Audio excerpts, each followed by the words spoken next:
Bon matin tout le monde, bienvenue à ce 33e épisode du Meeting des ventes du lundi. Mon nom est Simon Harvey et je suis stratège en vente et développement des affaires.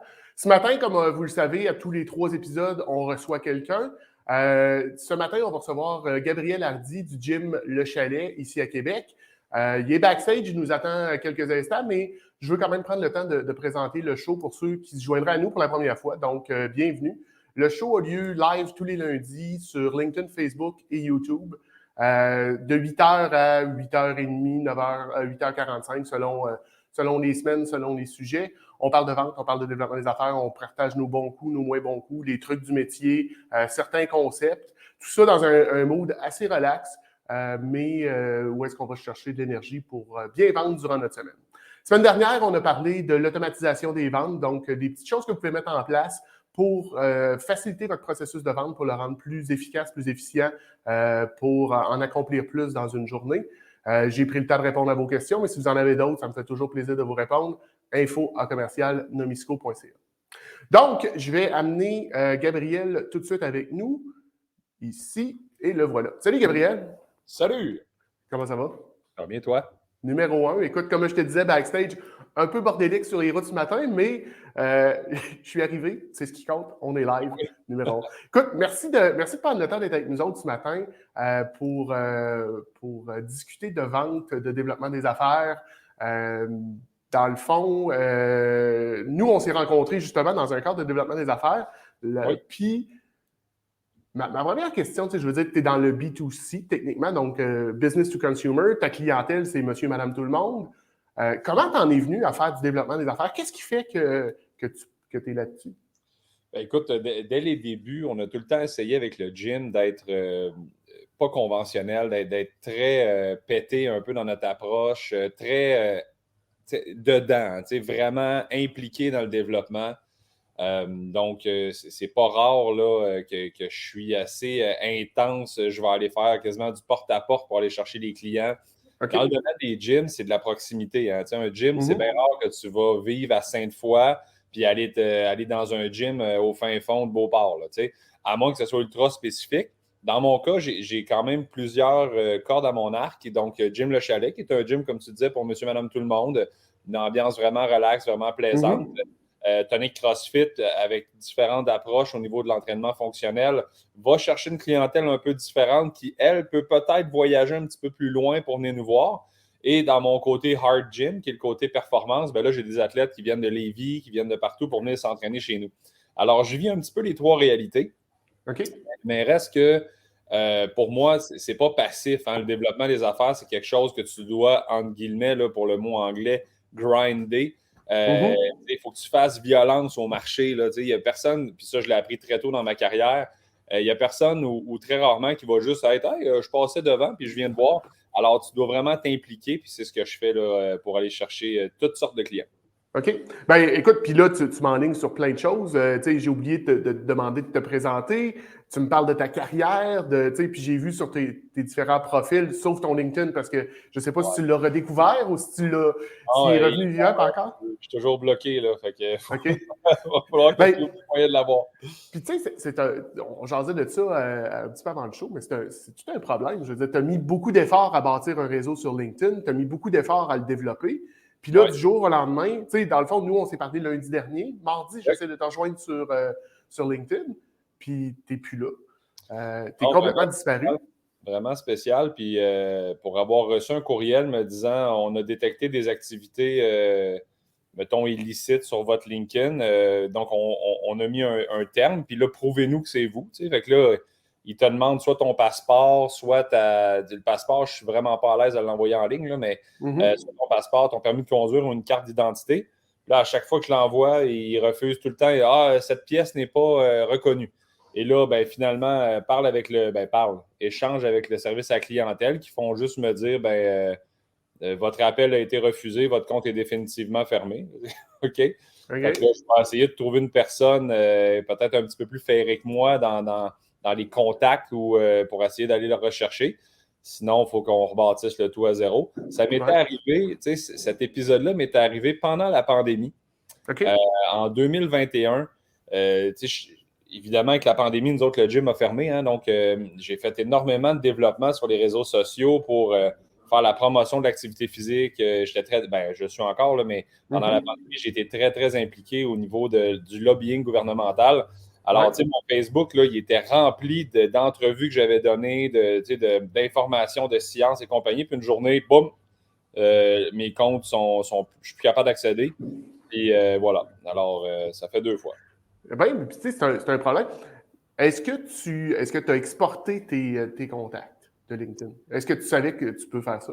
Non, tu sais, je suis très, très récent sur LinkedIn. C'est pas une plateforme que j'utilisais beaucoup anciennement. OK. Puis, dans cet objectif-là de développer mon réseau d'affaires de manière différente, de développer ma clientèle pour le gym de manière différente, ce qui nous a amené à nous rencontrer, c'est d'aller rejoindre des entrepreneurs.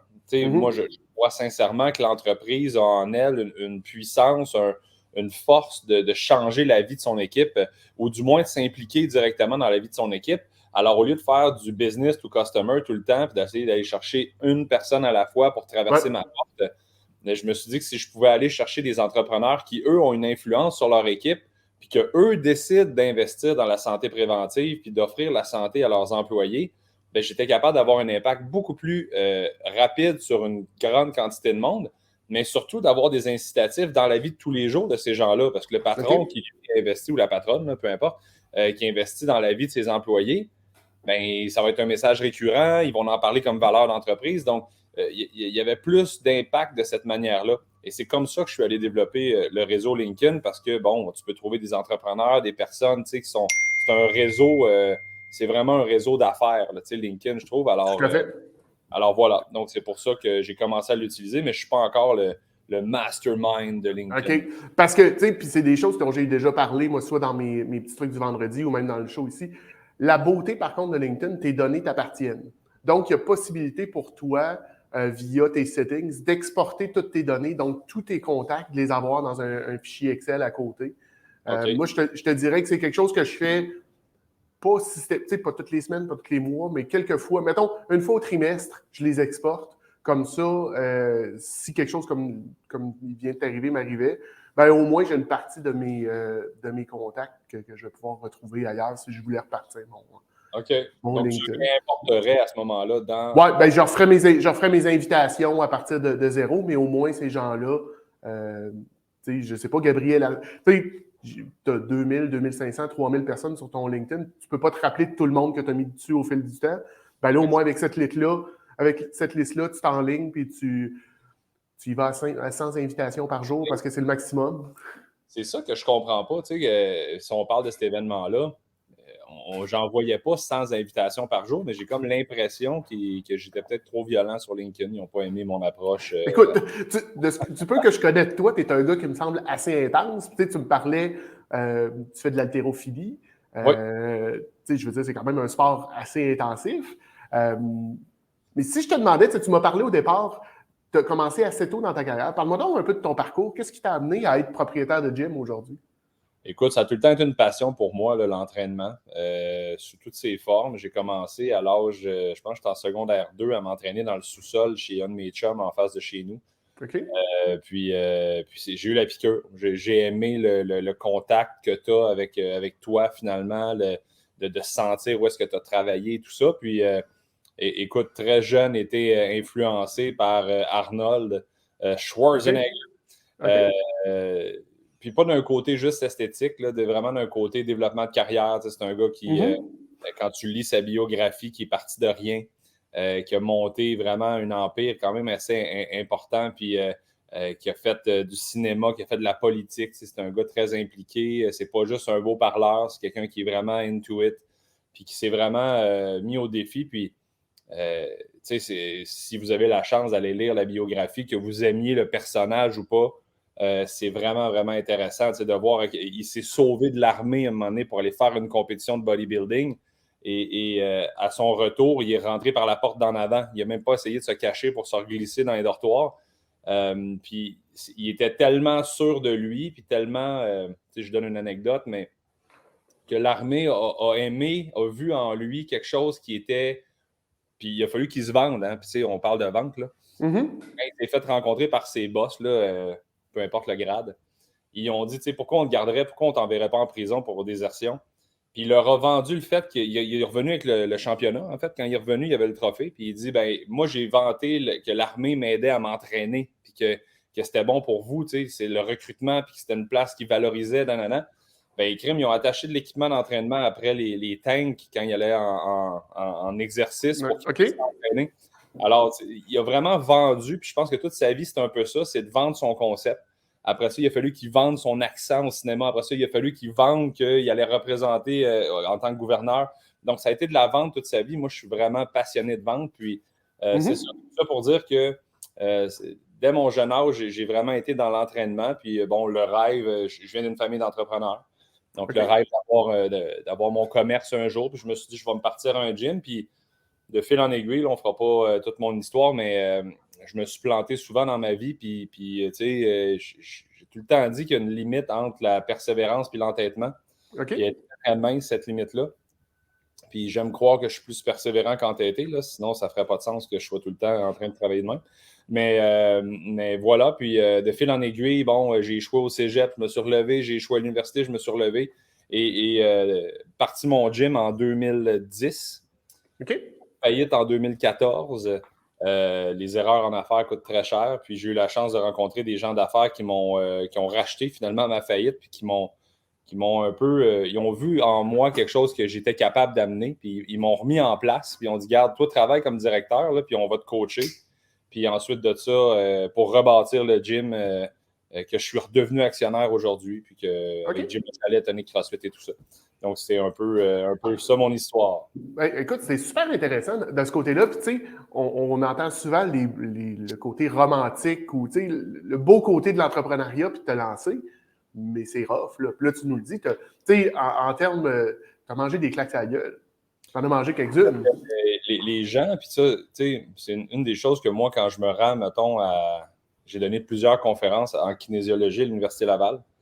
Puis c'est un petit peu ce que je leur dis à certaines fois là, quand j'ai rencontré les directeurs de programme. Je vous enseignais toute la science derrière l'entraînement, derrière la santé préventive, derrière comment prendre une personne, que ce soit pour une blessure, que ce soit pour une perte de poids, exemple, qui est un objectif X, là, mais prévention des maladies chroniques ou de la performance. Vous enseignez tout ça, puis on a vraiment la science la meilleure. Mais jusqu'à on arrive sur le terrain, il n'y a personne qui est prêt à payer pour nous autres. Tu sais, dans la vie, là, tu vaux ce que les gens sont prêts à payer pour toi. Là. That's it. S'il n'y a pas une historique en avant de toi, s'il n'y a pas, exemple, tu n'embarques pas dans un train déjà établi, qu'il y a des gens qui se sont battus pour créer une valeur, puis là, tu dis, bon, ben, tu sais, exemple, aujourd'hui, tu vas voir un physio, c'est 100 $ pour 45 minutes, tu ne t'ostines pas avec personne, c'est ça le prix. Tu sais, tout le monde, c'est clair. Tu vas voir un massothérapeute, ben, tu ne penses pas t'en tirer à 25$. C'est clair que ça va te coûter entre 50, 75, voire 100 $, puis ça, c'est correct. T'sais, tout le monde est. Mais dans le domaine de l'entraînement, c'est tout le temps à la personne qui charge le moins cher, puis c'est un domaine qui n'est pas encore établi, qui n'est pas encore respecté. Tu n'as pas le choix de te vendre. Alors, il y en a beaucoup qui rentrent dans le domaine, puis qui finalement ne sont pas capables, parce qu'ils ont de la science, mais ne sont pas capables de se vendre, de faire valoir leur savoir-faire. Ils font juste bouncer, puis ils changent de métier. Alors, effectivement, les affaires, c'est pas facile. Puis, tu dois être bien outillé, tu dois être réveillé, puis surtout, tu dois avoir le désir d'être... Moi, j'aime ça dire que je suis un peu fou en affaires, là, du bon côté. Là. Mais tu sais, pour moi, c'est important quand tu embarques dans la game of business, hein, qui est comme pour moi une game de hockey. Là. Quand tu embarques en business, c'est comme embarquer sur une glace. Tu peux pas être relax. Tu peux pas dire, vas-y, prends la POC, là, puis va voir monter. Non, tabarnouche, non. Alors, c'est ça. C'est intense. Bien, c'est intéressant. Encore là, il y a plein de choses qu'on pourrait partir dans plein de directions parce que j'ai jasé avec certains. Toi, tu es kinésiologue. J'ai jasé avec des kines dans le passé, puis c'est un enjeu majeur, comme dans beaucoup de sphères, où est-ce qu'ils montrent le côté technique, scientifique, mais ils ne disent pas après, comment vous vendre.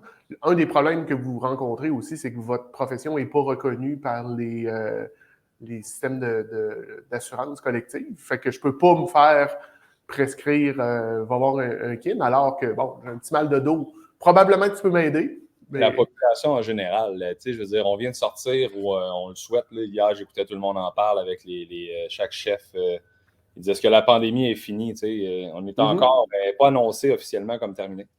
Mais 2 ans-ish et plus de pandémie, voire presque 3 maintenant. Puis les seuls professionnels de santé préventive qui n'ont pas eu le droit de travailler pendant toute la pandémie, c'est les entraîneurs, les kinésiologues, les intervenants sportifs, les gens du milieu du sport, alors que c'est reconnu, la science le dit, l'OMS en parle. On est encore stigmatisé. Puis là, je reviens à mon exemple d'Arnold, mais malheureusement, on est encore stigmatisé des Arnold, des gros biceps, du monde qui sont juste là pour l'esthétique, alors que tout le volet développement de la santé préventive est hyper, hyper important. Alors voilà, donc effectivement, on est vraiment stigmatisé comme loisir. Le sport en général. Puis vous avez été une industrie, tu sais, puis c'est un petit peu ce qui m'amène à t'avoir invité ce matin, c'est que vous avez été une industrie qui a été particulièrement touchée. Tu sais, on parle fermé 18 mois sur 24. Ouais. Comment tu fais comme entrepreneur pour garder, tu sais, je veux dire, tu as un loyer à payer, ton équipement n'est pas gratuit. Là. Je veux dire, tu l'as acheté, il faut que tu l'as probablement financé parce que tu n'as pas acheté ton vélo stationnaire chez Canadian Tire à 100$. Non, c'est ça. Non. Puis tu as du staff à payer, puis tu ne veux pas les perdre parce que c'est du staff qualifié. Fait que comment tu as fait pour garder ta business vivante? Qu'est-ce que tu as fait pendant ça là? Ou en fait, je dirais, comment tu t'es réinventé? Écoute, tu sais, si je reviens un peu dans mon histoire, quand je te disais que je me suis souvent planté dans la vie puis qu'il a fallu que je trouve des moyens de rebondir, la faillite m'a appris énormément de choses. Okay. Même si je souhaite à personne de faire faillite, ça m'a appris énormément de choses. Une de ces choses-là, c'est que tu es responsable de ce qui t'arrive dans la vie, puis c'est pas la faute des autres. Fait que, tu sais, la pandémie, oui, il ferme mon gym. C'est pas de ma faute à ce moment-là, c'est pas moi qui décide. Par contre, la manière comment je vais faire face au défi, à cette fermeture-là, à cette pression-là, bien, ça est 100% entre mes mains. Puis, comme dans tout maintenant, tu sais, le fameux grind du domaine des affaires, j'ai dit, bon, ben, crime, il faut que je comprenne exactement les programmes gouvernementaux, il faut que je réfléchisse à comment mon entreprise va être capable de se positionner pour faire en sorte que je maximise les programmes gouvernementaux et que je minimise mes pertes. Alors, j'ai vraiment travaillé très fort, je te dirais, pendant 18 mois, là. Non seulement à bien analyser ma business, à trouver la meilleure approche possible pour que j'aille le moins d'impact possible sur ma business puis que je maximise les programmes gouvernementaux, les réunions avec mon staff pour les rassurer. Okay. Vraiment rentrer dans un siège de crise avec des conseillers autour de moi que j'appelais, qui sont des spécialistes un peu là-dedans, puis que j'ai la chance de connaître. Puis on faisait vraiment, là, comme exemple, j'ai des militaires dans mon entourage, puis j'essayais de voir, cellule de crise, qu'est-ce qu'on fait, comment tu roulerais ça, toi, là, quand tu es à la guerre, là, puis que tu as tant de personnes sous ton commandement, là, c'est quoi que tu fais? Bien, j'ai pris ce modèle-là, puis je l'ai rentré dans le gym, j'ai dit, je fais la même affaire. Fait que les réunions régulières, on est rendu où, voici tu sais, un peu comme mon équipe était au courant de comment on avançait. Puis étant pas un gars qui aime ça perdre son temps, bien, c'est là que je suis devenu représentant pour l'ensemble des gyms du Québec. Puis j'ai commencé à faire du lobbyisme au niveau du gouvernement. Puis que là, j'ai fait un peu mon chemin en politique parce que c'était important pour moi de ne pas être passif dans cette approche-là. Alors, c'est de créer une ambiance, c'est de créer une atmosphère dans le gym que mon staff n'a pas le goût de quitter, une appartenance forte. C'est de représenter l'industrie pour m'assurer qu'on est entendu et que les gens reconnaissent qu'on n'est pas juste une place de gros bras et de souches de virus, hein, qu'on a été identifié pendant 18 mois comme « elle n'est pas là, c'est dangereux ». Alors, essayer de casser ça le mieux possible avec des stratégies aussi on a marché sur la ligne très mince entre la critique gouvernementale mais constructive. Donc, à chaque fois que je passais dans les médias, puis crois-moi, je suis passé régulièrement, là, j'essayais toujours d'être critique mais constructif. Okay. J'aurais pu, puis ça faisait partie de la stratégie, être le gars en maudit, disant, puis dire, ça n'a pas de bon sens, puis c'est épouvantable ce qu'on vit. Non, j'essayais de dire, je comprends ce qu'ils font présentement, parce que pour vrai, j'avais des conseillers autour de moi qui m'expliquaient aussi au-delà de mes lunettes à moi, tu sais, dans ma situation, il y a tout le temps un interlocuteur. Il y a deux côtés de médaille, là. Oui, puis tu sais, l'autre bord, ils prennent des décisions, pas en se disant, hey, eux autres, là, on va les écœurer en tabarnouche. Ils ont des raisons. Bon, en essayant de comprendre leurs raisons, ça te permet de te positionner. Alors, j'essayais tout le temps d'être cette ligne mince-là entre comprendre ce qui se passe de l'autre côté, mais d'amener un élément positif et de justifier notre présence dans l'équation. Alors, ça a été ça. Puis, pour revenir à ta question puis rapper un peu ça, qu'est-ce qui a fait en sorte que je suis passé à travers? Je crois que les clients dans la région de Québec, du moins, ont vu un sérieux dans notre démarche, ont vu le Jim Le Chalet régulièrement. C'est une publicité qui était là quand même. Et ont vu qu'on n'était pas une place de tata. Donc, ils nous ont octroyé leur confiance. Quand tu vends quelque chose, un produit, l'élément premier que tu veux, c'est la confiance du client. Tout à fait. Ensuite, mon staff a vu que je travaillais très fort pour eux autres. J'aurais pu être les backs et dire, regarde, écoutez, gang, là, moi, je subis. Là. Mais je ne suis pas ce genre de personne-là. Donc, je donnais des nouvelles régulières. Puis eux, ben, ils se sentaient écrits, mais on va l'appuyer parce qu'il fait ça pour nous. Ça a vraiment rallié autant mon équipe que mes clients. Puis je pense que c'est ça qui m'a permis de passer à travers. Puis, as-tu vu une suite? Toutes ces actions-là que tu as faites, est-ce qu'aujourd'hui, tu commences à en récolter le fruit ou tu... Tout à fait. Écoute, c'est sûr que le lobbying gouvernemental, bon, là, on est en pleine période électorale, là, mais le lobbying gouvernemental est quelque chose qui est long. Surtout quand tu viens d'une industrie qui est, non seulement pas reconnue, mais elle a déjà un préjugé négatif. Alors, mais juste avant le lancement des élections, je recevais régulièrement des appels du ministère pour essayer de comprendre qu'est-ce qu'on pourrait faire de mieux pour la suite. Alors, tu sais, c'est vraiment une structure tranquillement à monter, mais cette notoriété-là, elle vient avec le temps. Pour ce qui est du gym, directement, mon commerce, Jim Le Chalet, Tonic CrossFit et compagnie, c'est un retour incroyable. Tu sais, les clients sont vraiment au rendez-vous. Sont vraiment là, ils ont hâte de revenir au gym. Puis donc, ça va très bien de ce côté-là. Puis du côté business to business, cette notoriété-là, un peu que j'ai gagnée peut-être personnellement dans cet événement-là avec les médias et tout ça, amène aussi une certaine ouverture. Beaucoup de propriétaires qui disent « OK, ouais, toi, t'es le gars qui parle à la radio. OK, ouais, j'aime ton discours, donc j'ai peut-être le goût de l'envoyer pour mes employés. » Donc, c'est de briser une certaine barrière qui souvent est la première barrière à casser quand tu fais de la persuasion, quand tu essaies de rencontrer quelqu'un. Quand tu es un outsider, c'est très difficile. Quand tu es déjà un peu un pied dans la porte ou que tu connais quelqu'un dans le business ou whatever, c'est beaucoup plus facile de rentrer et de convaincre. Alors voilà. Donc, non, c'est très positif tout ça. Good. Puis là, ben, tu sais, ça m'amène un peu parce que je fouillais. J'ai compris que tu t'es présenté aux élections municipales. Est-ce que c'est quelque chose que tu as découvert et que tu as l'intention de continuer dans ta carrière ou c'était juste, un stunt publicitaire? Écoute, j'ai tout le temps été très intéressé par la politique. J'en ai dans ma famille des gens qui ont travaillé fort là-dedans, notamment mon grand-père dans le temps de Duplessis, mon grand-père qui a 98 ans, qui est encore vivant et qui m'en parle avec passion. Alors, j'ai une certaine oreille attentive à la politique.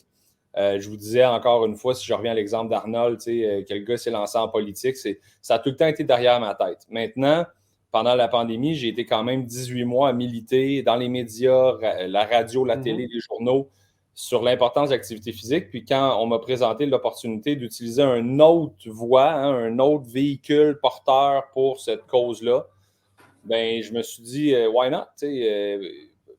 Tous les véhicules sont bons pour amener ce message-là. J'étais en pleine relance du gym. Les dernières élections municipales, c'était le gros d'une élection, là, c'est les 2 mois, le mois avant. Là, fait que c'était septembre-octobre parce que les élections, c'était le 7 novembre de l'an passé, si je ne me trompe pas. Alors, j'ai décidé de mettre le gym sur, faire confiance à mon équipe puis de me lancer de temps plein en politique municipale pour le sport. J'étais le candidat du sport à Québec pour nos jeunes, pour nos moins jeunes, évidemment. Puis j'essayais de mobiliser les gens. On avait organisé pendant la pandémie la marche avec Isaac Pépin, près de 80 000 personnes qui avaient marché autour du Parlement d'une manière tellement sharp, là, des familles et tout ça. Alors, c'est ces gens-là que j'interpellais à dire « Hey, le sport doit être une priorité. » Puis, si les gouvernements fédéraux et provinciaux ne veulent pas s'en occuper, bien, moi, ce que je voulais, c'est qu'une ville démontre que ça marche, que ça peut avoir un impact positif pour en devenir un exemple pour les autres. Et voilà. Donc, ça n'a pas passé pour le parti, mais j'ai vraiment apprécié mon expérience politique. Puis encore une fois, sometime you win, puis sometime you learn. Hein? Tu perds jamais dans la vie, puis j'ai tellement appris là-dedans, c'est malade. Puis regarde, là, maintenant, je travaille avec notamment un maire d'une autre ville qui veut faire de sa ville la ville la plus sportive au Québec. OK. Puis on travaille ensemble à développer ça, une belle grosse ville. Peux-tu nous dire c'est qui là ou vous allez faire une annonce? Non, ben, tu sais, c'est un peu par en arrière, donc je ne veux pas le scooper, là, mais il y a vraiment des belles annonces qui s'en viennent pour cette ville-là, qui est quand même une ville d'envergure au Québec. OK. Puis c'est ça. Fait que, tu sais, j'ai un maire qui a décidé d'entendre le message puis de dire crème, c'est peut-être pas fou son affaire. Pourquoi on ne prendrait pas ça, nous autres, à bout de bras, puis on ne montrait pas l'exemple? Alors là, pour l'instant, je travaille avec ce maire-là, puis on verra où est-ce que ça nous mène. Cool. Ben, écoute, j'ai quelques commentaires intéressants qui sont apparus, dont un de nos auditeurs, Dave Cameron. Je ne sais pas si tu connais Dave. Dave dit si tu ne connais pas le livre L'art de la guerre. Je ne sais pas si tu as déjà lu ça. Très bien. Tu connais bien. Oui, très bon livre. J'ai Chantal Dufort qui dit la prévention, c'est donc bien pas sexy, alors que ça éviterait tellement des coups par la suite. Effectivement, tu sais, c'est vrai. Je veux dire, c'est vrai dans un peu tout. Le Chantal est en santé mentale, toi, tu es en santé physique. Moi, je viens du monde de la pièce automobile. Puis, on parlait d'entretien préventif sur les véhicules il y a 15 ans, quand j'ai commencé, quand j'ai vraiment commencé. Le fait d'entretenir ta machine, parce que c'est ce qu'on est, une machine, c'est payant le parallèle est parfait. La grosse différence, puis je pense qu'on vit dans une société de consommation où est-ce que le bien devient très... aussitôt que ça ne fait plus, on le jette. Le problème qu'on a avec le corps humain, c'est que tu ne peux pas faire ça. Ton véhicule, ton corps, là, ben, c'est ton véhicule le restant de tes jours, puis tu t'en sortiras pas. Puis souvent, ce que je dis aux gens, c'est soit que tu prends le temps de soigner soit que tu prends le temps de prendre soin de ton corps, de prendre soin de ta santé mentale, de ta santé physique aujourd'hui, ou tu vas être obligé de prendre le temps pour tes maladies tantôt. Il n'y a pas de... Je veux dire, il n'y a pas de va exister. Tu ne peux pas t'en sortir. Non. La sédentarité qui frappe le monde aujourd'hui, puis tu sais, effectivement, c'est pas sexy d'en parler. C'est un petit peu comme ça que moi, je fais ma relation avec les entreprises. Je donne une conférence en entreprise sur l'importance de la santé préventive. Puis cette conférence-là sort toutes les statistiques. Puis, tu sais, les premières minutes sont in your face, là. Toutes les statistiques sur qu'est-ce qui se passe, puis la sédentarité cause quoi. Le corps humain n'est pas fait pour être immobile, n'est pas fait pour être assis à journée longue, n'est pas fait pour manger autant sans bouger, n'est pas fait pour être autant stressé sans jamais se relaxer. Alors, ça finit qu'on met énormément de pression sur une machine. Tu sais, je fais le parallèle avec les commotions cérébrales. Okay? Vous allez voir le parallèle, là. Moi, je travaille beaucoup avec des joueurs de hockey, puis des joueurs professionnels et tout. Donc, on développe à peu près une centaine de joueurs de hockey à chaque été qui passent dans notre gym, puis avec qui on travaille. Puis, tu sais, à un moment donné, le hockey, quand moi, je suis arrivé dans le domaine en tant que préparateur physique, j'ai été avec les Remparts. J'ai commencé en 2006 avec les Remparts. Puis cette année, c'est un de mes employés, finalement, qui est engagé temps plein là-bas. Mais pour faire une histoire courte, moi, quand je suis arrivé dans le domaine, là, les gens, là, ils se blessaient aux aines. On entendait parler, « Hey, t'es-tu blessé à l'aine? » Okay. C'est comme la blessure classique du joueur de hockey. Oui, effectivement. Bon. Aujourd'hui, ça n'existe plus. Ça. Il n'y a plus de blessure à l'aine parce que la préparation physique, puis tous les étirements, les échauffements, les stabilisateurs, le gainage, on a réglé ce problème-là. Aujourd'hui, c'est quoi les problèmes qu'on a au hockey dans les blessures? C'est des commotions cérébrales, c'est des déchirures ligamentaires, puis c'est des fractures. Pourquoi? Parce que le corps humain est rendu à sa limite parce que le hockey, c'est le sport autopropulsé le plus rapide au monde. Mais ça reste qu'à un moment donné, un corps humain très, très rapide, puis les joueurs, là, ils ne fument plus dans les périodes, puis ils ne boivent pas de la bière. Là. Les gars, c'est des machines, les gars ou les filles, c'est des machines d'entraînement. Alors, tu te ramasses avec des joueurs de 225 livres de muscles à genre 8 à 10 % de gras qui se rentrent dedans avec des grandes, grandes vitesses. À un moment donné, tu as atteint ta limite comme ça casse. C'est ce que je dis aux gens, tu sais, il faut que tu prennes soin de ta santé. Pourquoi? Parce que la sédentarité, l'immobilité, on mange trop, ton corps, à un moment donné, il atteint sa limite, puis les maladies chroniques, ils sont créés à cause de ça. On regarde aujourd'hui 50 % des nouveaux cas de cancer. Ils ont un lien direct avec l'obésité et la sédentarité. Ah oui. Là, tabarnouche, le cancer, c'est le numéro 1 qui tue au Canada. C'est la plus grosse cause de mortalité. La deuxième, c'est les maladies cardiaques, qui a un lien direct aussi avec le fait que les gens ne bougent pas, qu'ils mangent beaucoup, qu'ils sont sédentaires. Le diabète de type 2 représente 90 % des diabétiques. 60 % de ce 90 % -là, donc mettons, on met ça à 100 %, un petit peu plus que 60 %, pourrait être réglé par l'activité physique. Donc, à un moment donné, quand on parle de notre système de santé qui n'arrête pas de demander de l'argent puis de dire il faut réinvestir, alors qu'on sait que les impôts s'en vont là-dedans, là, 50% de tes impôts s'en vont dans le système de santé, là, tu dis peut-être qu'on devrait essayer de comprendre à un moment donné, ils viennent de où nos malades, à la place de juste être curatif puis attendre d'être malade avant de soigner le problème. Alors c'est ça. Et là, la santé préventive, puis non, c'est pas sexy, mais c'est important en tant que société qu'on le rentre dans notre culture. Comme, tu sais, pendant la pandémie, là, puis je te fais un long parallèle, mais évidemment, je représentais l'ensemble des gyms du Québec, mais j'étais dans une organisation qui faisait le Canada au complet. OK. Et en Colombie-Britannique, là, eux autres, ils ont fermé 1 mois les gyms dans toute la pandémie. Pourquoi? Parce que dans l'Ouest canadien, l'activité physique, là, tu ne peux pas enlever ça. Les gens, ça fait partie de leur culture. Ils veulent bouger. Donc, politiquement parlant, c'était pas sexy pas en tout de l'enlever parce que là, on s'entend qu'il y a beaucoup de décisions politiques qui ont été prises dans la crise de pandémie. Ouais. Alors, c'est vraiment une question de culture. T'sais, pourquoi dans le sud des États-Unis, ils ne sont pas capables de faire des trucs que dans le nord? Bien, parce que la mentalité du sud n'est pas pareille comme la mentalité du nord. T'sais, la liberté versus au nord, puis l'ouest versus l'est. Alors, c'est un peu ça. On doit rentrer dans notre culture l'importance de bouger. Ben, puis, voilà. Tu sais, puis dans cette optique-là aussi, tu sais, on parle à des entrepreneurs, on parle des gens en affaires aujourd'hui. Demeure que de bouger, ça s'imbrique dans une stratégie aussi de santé globale avec ton alimentation, avec ton sommeil et tout. Mais on le voit aussi au niveau de ton énergie. Puis, tu sais, écoute, ça fait une trentaine de minutes qu'on jase ensemble. Tu n'es pas un gars qui a l'air, tu sais, c'est lundi matin, tu prends du café, mais tu as l'air d'avoir de l'énergie pas mal. Oh, moi, oui. Je fais un parallèle avec le fait que tu es un gars qui bouge, qui s'entraîne, qui est en forme généralement. Nos entrepreneurs, ça reste que tu l'es aussi. Ça peut être difficile. Écoute, c'est demandant, tout ça. Dans le fond, être entrepreneur, c'est un marathon. Mais on ne se prépare pas, on ne met rien en marche, on y va un peu à la va comme je te pose. C'est exactement ça. Puis en entraînement, comment on peut faire un parallèle? En entraînement, quand tu as un objectif, tu le planifies.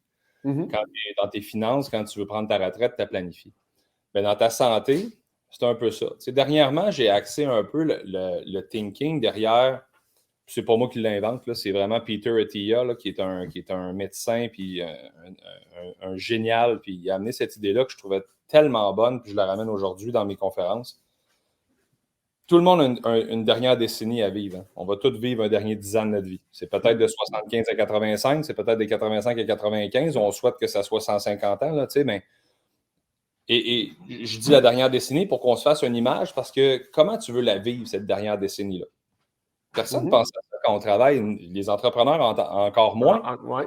On a la pédale dans le fond, on regarde juste le prochain objectif, puis on grind pour grossir notre entreprise, puis atteindre nos objectifs, mais on oublie des fois le long terme. Alors, tes dernières 10 années de ta vie, tu veux les vivre comment? Tu sais, quand ta retraite va être arrivée un jour, quand tes enfants vont avoir grandi, puis vont avoir des petits-enfants, tu vas avoir des petits-enfants et tout ça. Puis, mettons que tu mets en perspective, moi, ce que j'aimerais, c'est être capable de jouer au golf, être capable d'aller marcher, être capable de voyager un peu, prendre mes petits-enfants dans mes bras, blablabla. Bien, OK, parfait. Qu'est-ce que je peux faire? Parce qu'on le sait que le corps humain dégénère avec le temps. C'est pas une question. Même si tu es une personne qui s'entraîne à fond, bien, exemple, un haltérophile de 90 ans ne fera pas les charges d'un haltérophile de 20 ans. Bon, tout le monde on va reprendre ton Arnold. Arnold qui est rendu à 75, 77, je pense. Ouais. Il lève plus ce qu'il levait, mais il est quand même pas en mauvaise. Fait qu'on le sait qu'il y a une dégénérescence normale des tissus et compagnie. Mm-hmm. Alors, on est capable d'évaluer, puis tous les facteurs de croissance, les facteurs de dégénérescence, on les connaît. Donc, tu sais, au niveau de la densité osseuse, au niveau de la masse musculaire, au niveau de ta fréquence cardiaque, au niveau de ta VO2 max, ta capacité pulmonaire et tout ça. Mais si je te dis que dans tes 10 dernières années de ta vie, ce que tu aimerais, c'est être capable d'aller jouer un 18 trous au golf, être capable de prendre tes petits-enfants dans tes bras, être capable de ci, ça. Bien, c'est quoi que ça me prend là comme qualité physique? Puis qu'est-ce que je dois faire aujourd'hui pour être capable d'avoir ces qualités physiques-là à cet âge-là en comptant la dégénérescence du corps? Donc, exemple, si je te dis, moi, de marcher un 18 trous, là, ça prend 45 ou 35 de VO2 max. Bien, on le sait que faire 5 de VO2 par 10 ans de vie. Aujourd'hui, là, à 40 ans, s'il reste 50 ans, tu ne peux pas être à 35 aujourd'hui, puis espérer être à 35 encore là, en n'ayant rien fait. Non, oublie ça. Tu vas arriver là-bas, Ça, c'est le constat de beaucoup d'entreprises que je vais donner des conférences ou de gens d'affaires à qui je parle, qui ont travaillé toute leur vie comme des malades, puis qui arrivent en fin de carrière, puis là, ils disent « Ah, je veux commencer à en profiter ». Puis quand ils ralentissent à travailler, là tous les mal de dos sortent, ils ont de la misère, toutes les maladies, ils ne profitent même pas de leur retraite. Tu sais, Gabriel, on le voit régulièrement. Tu parles à des entrepreneurs, on tombe en vacances le vendredi, puis le mardi suivant, on est couché sur le dos, malade comme un chien, avec une grippe, n'importe quoi. Tu sais, c'est régulièrement comme ça. Mais tu sais, ton exemple, écoute, ça me parle directement. Moi, j'ai comme objectif à ma retraite de faire, tu sais, 100 jours de ski. 100 jours de ski, là, c'est grosso modo, si tu suis ça un peu, c'est une saison, tu skis pratiquement tous les jours. Ben, il faut que je commence... faut que je commence là. La masse musculaire, si tu veux à ta retraite, que ce soit 50, 60 ans, puis on le sait que les retraites sont rendues de plus en plus décalées, c'est quoi que ça va me prendre tantôt? Je ne peux pas juste espérer, moi, quand je prends ma retraite, de dire bon, je vais me mettre à faire du ski, puis je vais repogner une shape, puis je vais être super en forme un an plus tard. Ben non, attends, il faut. Puis ça, c'est le concept aussi que les gens ne comprennent pas, puis c'est normal parce que c'est ma job de l'amener. Mais l'entraînement, ce n'est pas une question d'esthétisme, c'est une question de santé préventive. La prévention des chutes chez les personnes âgées, là, hyper important. Il y a un lien direct avec les hospitalisations. Cas de chute égale fracture, égale après ça, rentre à l'hôpital, égale plein d'autres problèmes qui sortent. Puis souvent, ça mène vers la mort. L'ostéoporose chez les femmes, notamment, on est capable de la prévenir. Toutes les maladies hormonales, il y a tellement de prévention à faire puis d'enseignement. Et là la clé. Fait que, tu sais, une partie, si je synthétise, dans le fond, une partie de ton développement des affaires se fait aussi par de l'enseignement puis du partage de connaissances, c'est-à-dire, puis je vais mettre ça en guillemets, là, mais de l'évangélisation sur le côté préventif de l'entraînement. Tu l'as superbement dit, c'est pas esthétique. Tu sais, il y a une raison de santé. Puis pour les entrepreneurs, tu sais, quand tu regardes ça pour les entrepreneurs, tu te dis, bon, mais tu sais, un homme d'affaires ou une femme d'affaires, pourquoi voudrait investir là-dedans? Tu sais, demander, c'est une dépense? Non, c'est un revenu. Parce que c'est là que, tu sais, quand tu parles à une personne en affaires, son but, à un moment donné, c'est bien beau d'aider son équipe et tout ça, mais il reste qu'à la fin de l'année, elle ne peut pas être dans le déficit tout le temps. Là. Non, c'est ça. Alors, les preuves sont directes sur le présentéisme. Hein, tu sais, les gens qui se présentent sont un peu dans les nuages. Non, la productivité est augmentée. Ton équipe se blesse moins. Ton équipe dort mieux, donc elle est plus performante le lendemain. Il y a une cohésion d'équipe, il y a un esprit quand vous vous donnez un objectif en tant qu'entreprise d'aller relever un défi. Il y a une cohésion d'équipe qui embarque puis qui fait en sorte que ton équipe, elle ne cherchera pas nécessairement à partir pour le concurrent parce qu'elle a relevé quelque chose avec d'autres. Ça vient un peu comme sa deuxième famille. Fait qu'à un moment donné, de juste partir pour le concurrent parce que ses assurances collectives sont meilleures, il pense à deux fois parce que tu as tellement plus. Tu as bâti quelque chose. C'est ça. Alors, l'entraînement ou l'activité physique, que ce soit dans un gym, que ce soit à l'extérieur, la course, la marche, que ce soit le vélo de montagne, le ski alpin, n'importe. Il y a une structure à mettre en place autour, puis les entreprises de plus en plus doivent investir là-dedans parce qu'ils n'investissent pas juste maintenant dans « je te donne une job ». Les entreprises investissent dans « je te donne un global quand tu viens chez nous, je te donne une atmosphère, je te donne une grosse équipe ». Tu sais, c'est une participation à la vie. À quelque part, ça vient rejoindre le terme on parle de marque employeur. Tu sais, on est directement là-dedans aussi. Là. Ça fait partie de ta marque employeur d'offrir des conditions plus. Puis, tu sais, l'activité physique en fait partie. Puis, je vais terminer là-dessus, mais j'ai comme le feeling, par contre, que la nouvelle génération, tu sais, nos 20, 22, 23 jusqu'à début trentaine, bouge plus que, mettons, les 2-3 générations précédentes. Est-ce que je me trompe ou non? Ça fait un peu plus partie de notre vécu, parce que, tu sais, effectivement, les boomers, exemple, l'activité physique ou le sport était vraiment un loisir. Tu sais, on voyait que c'était vraiment quelque chose qui était à côté. Ils mettaient, la job de l'avant, la famille de l'avant et compagnie. Puis à la fin, s'il restait un peu de temps, il allait faire du sport. Puis c'était pas quelque chose qui était beaucoup enseigné. Aujourd'hui, on le voit plus. L'importance de l'activité physique est plus mise de l'avant dans les écoles et compagnie. On voit plus les intérêts aussi. Par contre, la population n'a jamais été aussi sédentaire. Ah oui? OK. C'est ça. Fait que quand tu regardes, puis l'OMS, pendant la pandémie, parlait d'une seconde pandémie qui gagnait de plus en plus en croissance, qui tue près de 5 millions de personnes par année, et il parlait de la sédentarité qui mène à tellement de maladies chroniques. Alors, le monde n'a jamais été aussi sédentaire, puis ce qui est un peu normal, quand tu regardes les croissances au niveau mondial, les populations riches deviennent plus paresseuses. mange plus. On est dans l'abondance. Hein? Fait que, tu sais, mange plus, bouge moins et automatiquement, le spin de sédentarité embarque. Alors c'est un grand défi pour des populations comme nous, qui sont somme toute très riches, très chanceuses, on vit dans l'abondance, on vit dans pas trop de misère, pour la plupart en tout cas. Donc, c'est un bon défi d'aller se donner un peu de misère pour sauver notre santé. Mais effectivement, je crois que c'est mieux reçu aujourd'hui comme concept que ce l'était, exemple, il y a 20 ou 30 ans.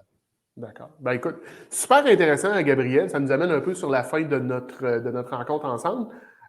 Normalement, je dis donne ton LinkedIn, mais là, c'est un peu problématique. Les gens qui voudraient jaser avec toi, en attendant que ton LinkedIn réapparaisse, comment on peut faire pour prendre contact?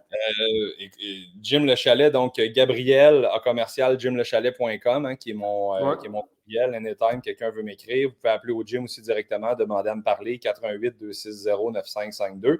Et sinon, les réseaux sociaux. Mais je vais très, très rapidement soit régler ce problème-là ou m'en créer un autre pour repartir à zéro.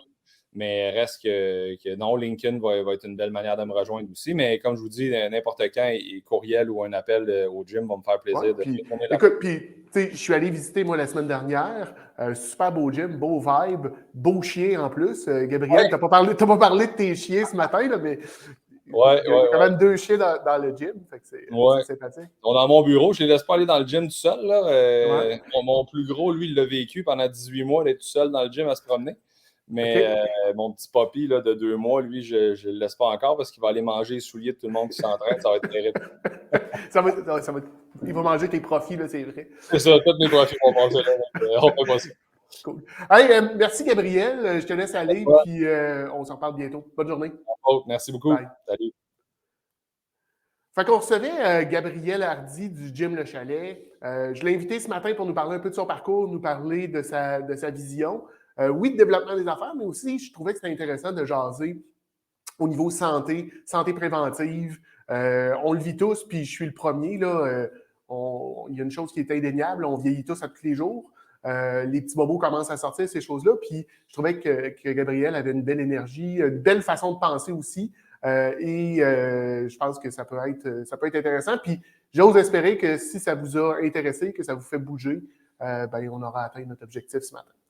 Donc, si vous avez des questions, commentaires, insultes, injures à me partager, je vous invite à le faire à info@commercialnomisco.ca. Moi, mon LinkedIn fonctionne, donc comme vous savez, c'est probablement la meilleure façon de me rejoindre. Simon Harvey, c'est ma face sur une pastille orange, vous ne pouvez pas me manquer. Je vais prendre le temps, je n'ai pas eu beaucoup de commentaires sur LinkedIn ce matin, mais je comprends que ça semble être encore problématique de ce côté-là. Je vais prendre le temps de répondre à vos commentaires, à vos questions plus tard dans la journée. Et on se dit bonne semaine et on se revoit lundi matin prochain pour un autre meeting des ventes du lundi. Bye tout le monde!